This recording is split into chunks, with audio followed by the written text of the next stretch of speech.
Hey, welcome back to my channel. So today my hair is doing a madness and I don't know why, but there's a lot of volume in it, so we're just gonna go with it. Today I thought I'd sit down and film how I feel fitness is influenced by social media. Now, we are all subject to scrolling that social media, and if you're not already, make sure that you follow me on Instagram because I'll leave the tag here. 1 second, I'm gonna put this chair up.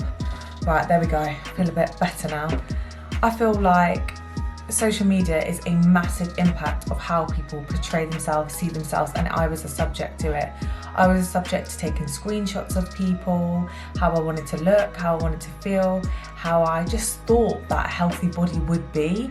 And I just wanted to come in here and say, it definitely started to shape my fitness journey. It kind of got me, you know, back, I got Instagram a few years ago, and I feel like a lot of people don't really understand the negative impacts to social media. Obviously social media is great, it connects people, it makes me feel like I'm not the only one who has these types of interests, and for a long time the people directly around me didn't have the same interests as me, but then it made me connect with people, and there's positives and negatives to having to this. I feel like I want to say to the younger generation, what you see on Instagram, they only show what they want to show, and I think we're all subject to that. We all want to have a positive environment, or, you know, a fit environment, or showing them when they're lean.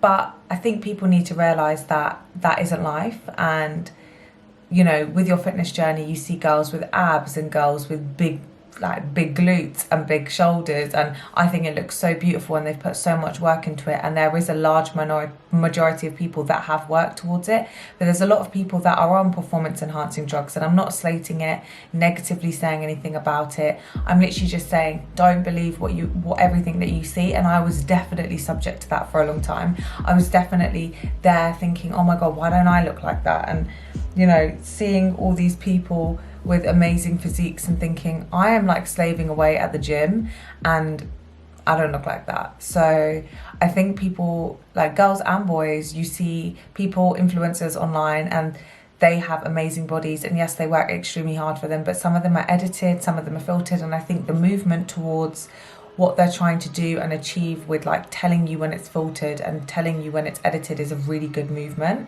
I think that idea of telling individuals, especially the younger generation, I feel like the older generations are becoming more and more aware, because we were kind of exposed to social media in its forefront of editing and looking flawless, and that's why sometimes, like most of the time, I'll sit on this camera without makeup. I just want to be raw, unfiltered, unedited me. I don't want to always wear makeup. I love wearing makeup, but I don't have the energy, and it's not how I look most days. And yes, my skin isn't perfect, and it is what it is. Like, fitness in general, I think obviously everyone's trying to sell a program or, you know, app or something like that. There's some amazing ones out there. I've read a lot of reviews on like Tone and Sculpt. The reviews on that seem to be amazing. Shreddy seems to be amazing. I've never personally used one. I've always had a coach, purely because I like that accountability, and I like that idea of a personal person just for me. And apps are great. Hold on, I really needed some water. Apps are great because obviously it's more cost effective than a coach. But for me, with a long-term health condition and helping people with long-term health conditions, I don't think I've actually spoken about that on this, but I think it's important. I think that bespoke one-to-one is extremely valid, and I think social media, you know, we've all been exposed to girls with abs and boys with abs and boys that are huge, and yes, they work really hard, but I like to always have this in the back of my mind, that not everything is shown. You know, the days I'm low, the days I'm bloated, the days I'm, you know, haven't drunk my water, or, you know, I'm feeling quite tired. You don't want to document that. You only want to have a positive outlook and a positive sphere on what's going on. And I feel social media can really play on that, because if you go onto social media and you're not having the greatest of days and you're seeing someone else have a great day, either it can perk you up, which is obviously the aim, or it can make you feel very disheartened. And I feel like since starting this part of my fitness journey, and if you haven't seen that video already, I will leave my fitness journey. I might refilm it, but here, I think since starting the idea to compete, it's really helped me, because there's been a lot of Facebook groups and Instagram DMs and people that are in a similar situation to mine, and it's nice. It's nice to see that individuals are going through the similar struggles and going through similar things to me. It's also, podcasts. I know that isn't really social media, but podcasts can really positively influence, fitness. I feel there are so many pages out there, and I'll put some screenshots here, but they are amazing at like fitness and workouts, and they give it all for free. You aren't alone, and I feel with the gyms reopening, it's something that people are becoming more and more aware of. If you didn't know, it seems like there is a trend. So when I say a trend, I mean like a mega trend of, in the summer people like to get fit, and in the winter people like to bulk. So if you don't know what a bulk is where you gain extra muscle and potentially fat to gain that extra bit of size, and a cut is when you are shredding down. So for example, that seems to be the trend. Everyone wants that summer beach bod, and in winter they get I get a bit fluffy and then shred it down, go up. But when you're on prep, you have to make sure that or a diet, you have to stay accountable all year round. I think there seems to be a big push on women in the last few years to look more curvaceous, which I'm all for, because I was growing up in an era where girls were very, very small, petite, and I'm 5'7". I'm not small. And growing up, I was 16.5 stone. I was like the ugly duckling in school, and the slightly bigger one, and there's nothing wrong with that, but it was very unhealthy, my eating habits. I used to have a really bad relationship with food. I used to eat McDonald's, and then I never felt satiated. I never felt great after eating.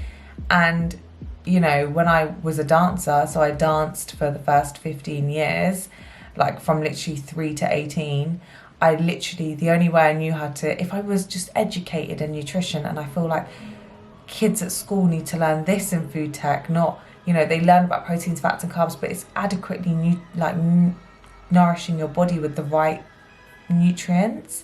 Instead of me reaching for that energy drink, I was talking to someone in my life and saying, oh my gosh, I used to buy a Blue Bolt from Sainsbury's, shout out Blue Bolt, and a pack of donuts, sugar donuts, because they were £1, and that came to £2.20, and I used to just drink them in school because I thought they were amazing and I thought I'd have all this energy. Now looking back, if I was educated on the negative sides of energy drinks and how it affected me personally, I have to be really careful with the ones I take now. And obviously I've made it very clear, and I could do a whole nother video on my journey with caffeine, but I do have to be really careful with my caffeine intake.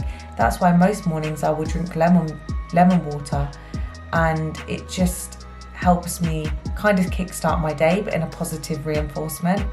If, I was looking at all these girls on Instagram and, social media, YouTube, back in the day when I was younger, and I was thinking, wow, I dance a lot, I exert a lot of energy, but I'm still not looking like that. If someone had educated me from a younger age, I could have made better life choices. Obviously, I've always been transparent on this channel.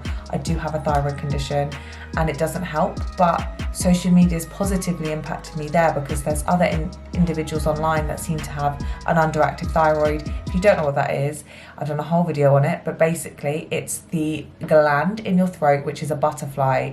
It looks like a butterfly, and it's connected to your pituitary pituitary gland in your brain. It doesn't just control your metabolism, it controls your hormones, it controls everything, and it's a important aspect. A lot of women develop it over the age of 40. It's very, very common, but I actually, unfortunately, or fortunately, however you want to see it, got diagnosed at 9, and I was at a very low place and there was not really much information, and I have a really bad habit. I think everyone does.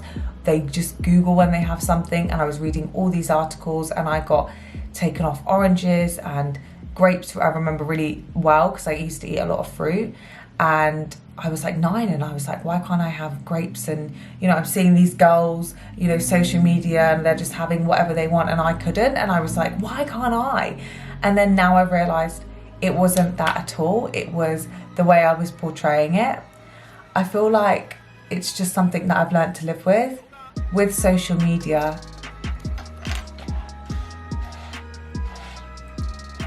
I feel like I want to say to especially younger girls, remember, love yourself, love your body for the way it is, and boys, sorry, my mistake, and don't change for anyone.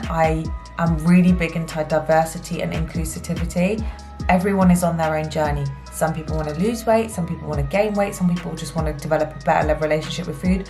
All of these people I help on a daily basis, and my best friend, we needed to develop his better relationship with food. He used to just eat a salad.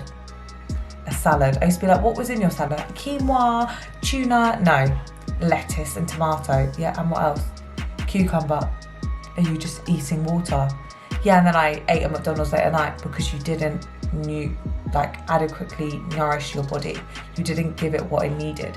When people tell me they go off carbs, I'm personally against that, because as a woman, if you see ketosis in the scientific studies, most of them are for men. It's very slim and very hard to work as a woman. You can do low carb, but we have a slightly higher body fat to men. It's just we have boobs, we have an ass. Men don't really have boobs. Like, do you know what I mean? We nourish children, so we need different nutrients to men. And social media makes you feel like you always have to look a certain way and be a certain way. Be true to yourself and be yourself. Take the best bits out of anyone's social medias and block out the negativity. I can't literally say how much better I feel from just, it's not stopping talking to people, it's just eradicating that kind of negative spin and that whole aspect of that negative connotation to feel like I'm not good enough. I think we all do compare, like especially now I'm like looking to compete, I'm comparing, oh my gosh, my shoulders aren't big enough, my legs aren't big enough, and I just need to remember that I'm on my own journey, and next season I'll be in improvement phase and I'll be like, okay, I want to improve myself. I won't have anything to compare on.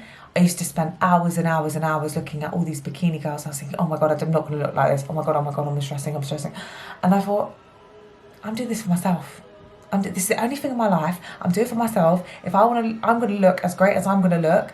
I'm going to make sure I give 110%, because when I stand on that stage, I'm going to make sure that I literally have ticked every box in my brain, and I could never have given more than what I gave.